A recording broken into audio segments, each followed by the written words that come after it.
Dennis Lynn Rader was born on March 9, 1945, in Pittsburgh, Kansas. As a child, neighbors recalled he was quiet, polite, sometimes reclusive. But beneath the surface were disturbing fantasies, hanging animals, dreams of binding and control. He later joined the U.S. Air Force and, after his service, settled in Wichita. He married Paula Dietz in 1971. They would have 2 children, Carrie and Brian. Locals praised him. He helped neighbors with chores. He led in the church. He volunteered with the Boy Scouts, all part of the mask. But as his outward life grew ordinary, his dark urges quietly lurked.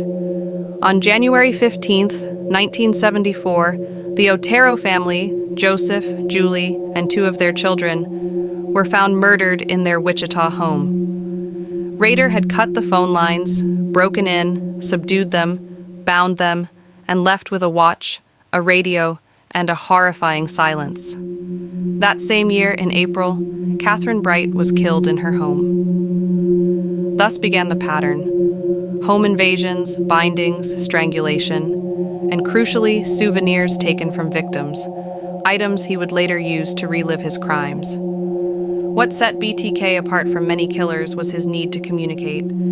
He began sending letters to the Wichita Eagle and to television stations, claiming responsibility, revealing details known only to investigators. In February 1978, he sent a letter to KKTV demanding attention. "How many do I have to kill before I get a name in the paper?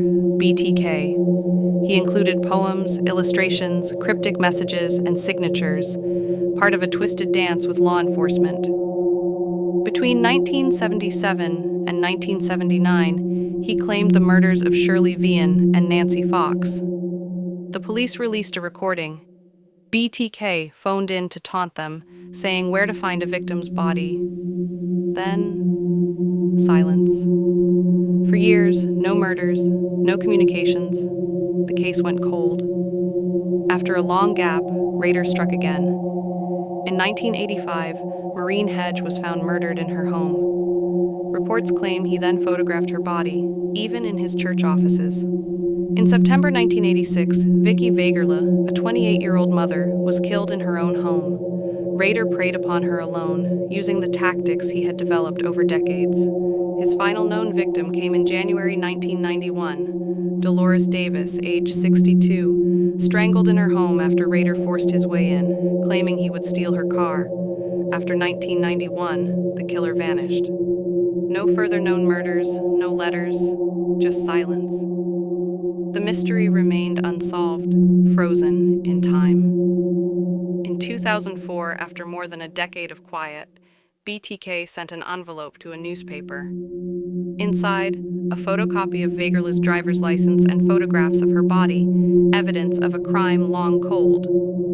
Through 2004 and early 2005, he continued communications, sending drawings, toy dolls posed like victims, crime scene photos, and notes hidden in everyday objects like cereal boxes. One pivotal moment, he referenced sending a floppy disk, daring whether police could trace it.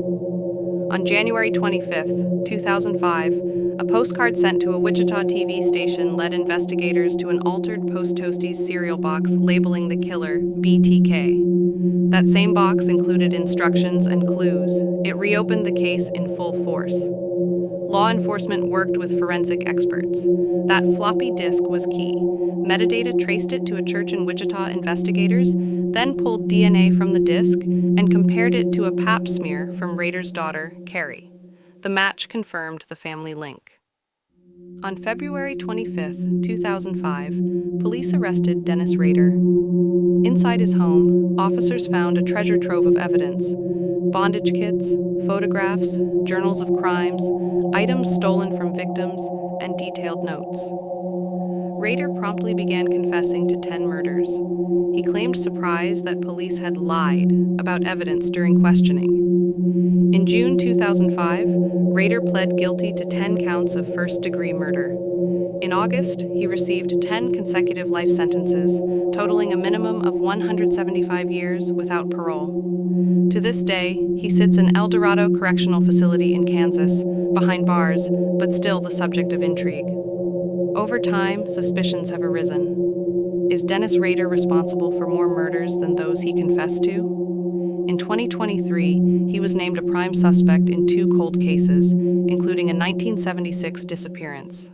His daughter, Carrie Rawson, has become an advocate for victims' families, grappling with her father's monstrous legacy while helping investigators examine his journals for clues. Subscribe for more stories.